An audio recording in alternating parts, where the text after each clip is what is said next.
PD is going to be on dyslexia. I don't know if you guys know a lot about dyslexia, but over the course of a few different slides, we're going to learn everything that we need to know just so that we are able to understand more about our students and how to help them. So this is the ins and outs of helping our students. So what is dyslexia? Dyslexia, according to Yale, says that it is people with dyslexia have trouble matching letter sounds on a page, sounds that letters and combinations and letters make. They have trouble with this step and the other steps to help them reading. So reading is difficult for them, but it can be done. All right. A little tidbit is dyslexia is a lifelong disability, and but effects may change at different stages in a person's life. So they can get better, but they will always have dyslexia. Okay. All right. A couple of facts about dyslexia is that 15 to 20% of people in the general population have a language-based learning disability. It's approximately enough people to fill us with dyslexia is not the result of lack of intelligence or desire to learn. With appropriate instruction, people with dyslexia can learn successfully. So they can be just like you and me. I'm pretty positive one person in this room is dyslexic because just the ratio. Dyslexia is most common in reading, writing, and spelling difficulties. So in a few more slides, we're going to see myths and truths about dyslexia. A lot of our thought processes go along with the whole, well, if a kid writes in backwards, they're dyslexic. That's not exactly the truth, but we will learn in a couple other slides. Okay? Dyslexia does not discriminate against boy, girl, ethnicity, how a child's raised. It's just in your decoding in your body. It's just how things happen. Alrighty. The slides. Tips to help our readers. All your PowerPoint slides are on in front of you in case you want to follow along. Tips to help our readers. Early identification and treatment is the key to helping individuals with dyslexia. So things to help them, you can clarify what you want them to do. You could present less work. You can block out extreme stimuli, so you can put those headphones so that you can't really hear what's going on around the classroom. I know I did last year to one of my students who had not dyslexia per se for him, but he had other issues that the stimuli was bothering him. Highlight what you want that child to learn. If you want that child to learn how to add, make sure you say, this is how you add. Don't say, well, this is the step I used over here, that's the step I used over there, and this is the step we're going to use over there. Don't do that. Just say, this is what we're going to do, this is how we have to do it. Use a placeholder for consumable material. So we have journeys here at this school. By making them a little bookmark to show in their book to keep their place, this will be like a great little thing. I put a popsicle stick on the back, throw it in the book. That way, then when they open the book, they don't have to deal with all that mishmash of, what page is it? What do I have to do? What do I have to do? This will help them. Give them extra activities to help them practice with their words and verbiage. Make sure that they're understanding what they're supposed to be doing again. And if you can, provide a glossary for any table of contents. So if you're reading a story on science, make sure they understand what the table of contents, how to work it, and how to find information that they are trying to find. So that's in math, science, social studies, any of these subject areas. Okay? So how can you help this kid? How can we help them?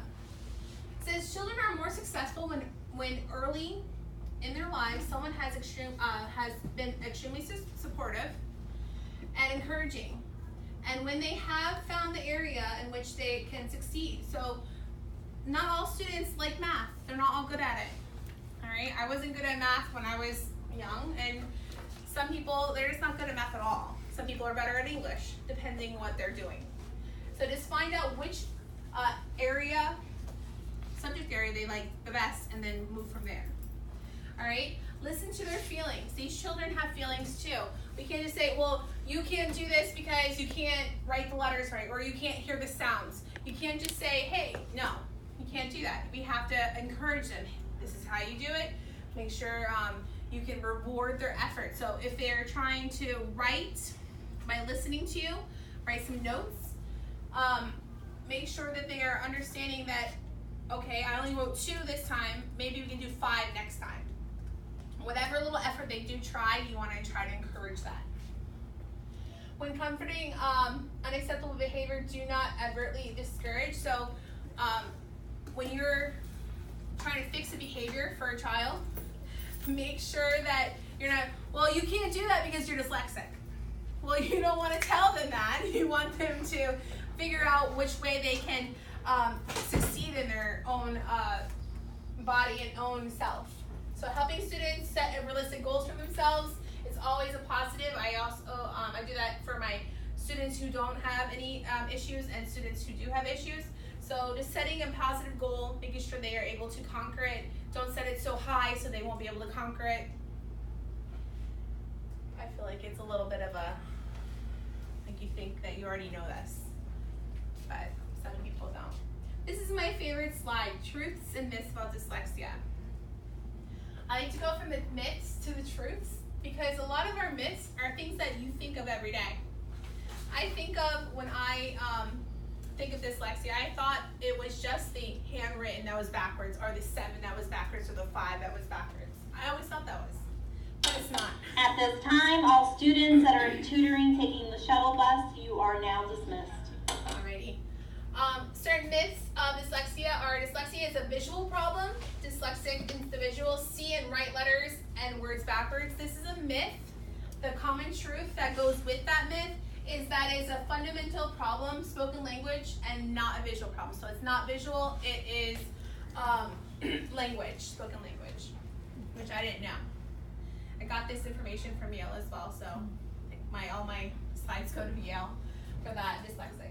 Dyslexia can only affect boys. This is also a myth. Dyslexia can be found in both boys and girls. It doesn't care who it is, it's just genetics. Some people can't be dyslexic, or if you are dyslexic, you can't be very smart. All right?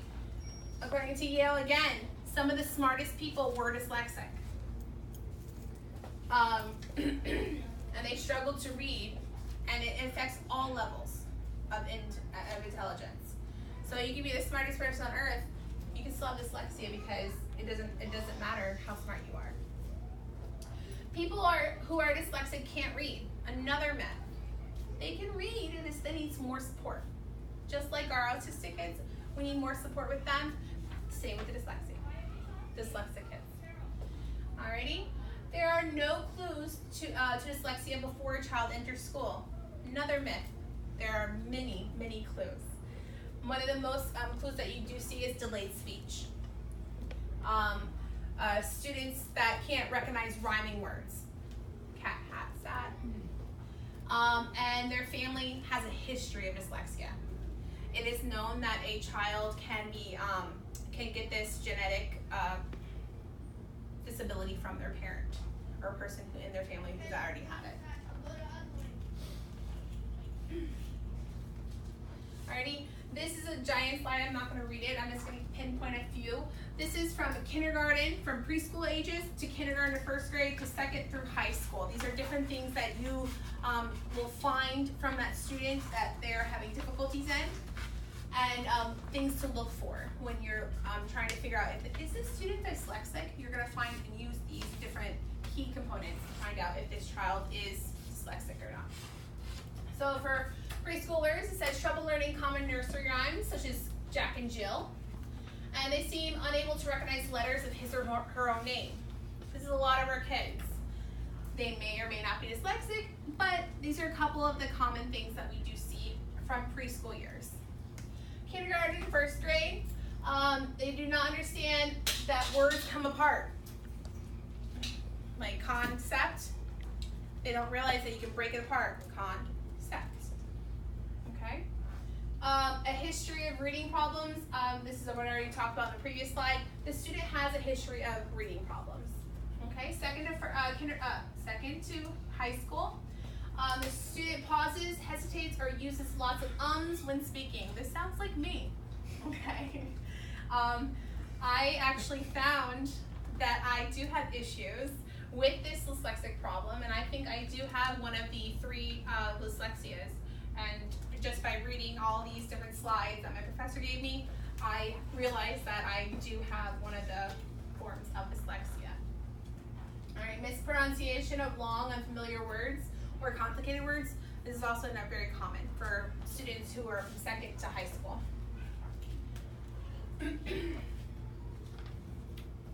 Alrighty, before we get started in playing this really awesomely cool game, what I want you to do is I want you to take out this wonderful cool paper that looks like this.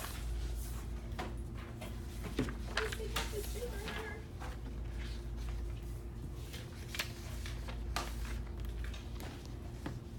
Alrighty.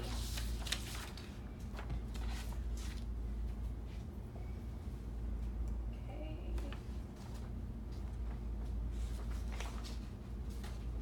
Alrighty. So I'm going to give you a timer.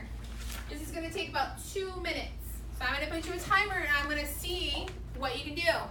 If you read the directions at the top, this has to be done with your non-dominant hand. So if you're righty, you're a lefty now. I'm going to set my timer, and once the timer rings, then you have to put your pencil down. Alrighty? Left hand if you're righty. Left hand. It says you're dominant. You're non-dominant. Non-dominant hand. The hand you don't use ever, like your other hand. You're lefty, you're righty. If you're righty, you're left now. Ready and go. What am I doing? Right fingers? Yep.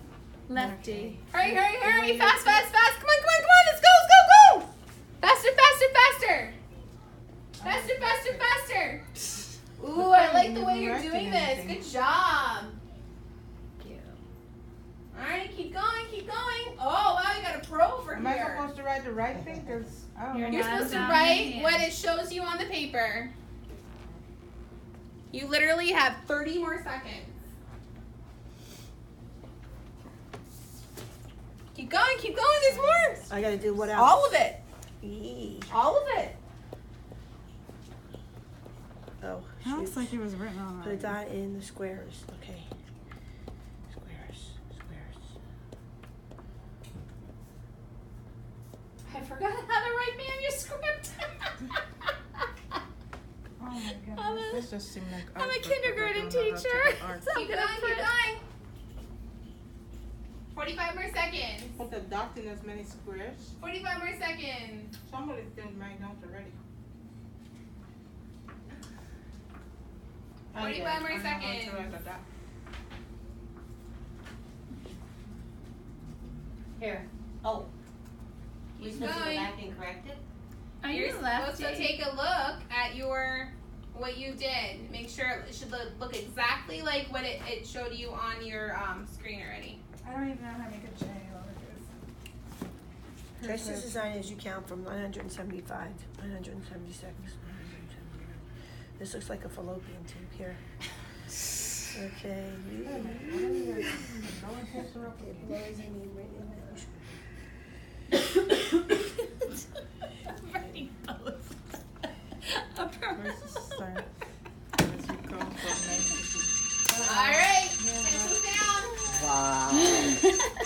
So how'd you That guys was do? fun. How'd you do?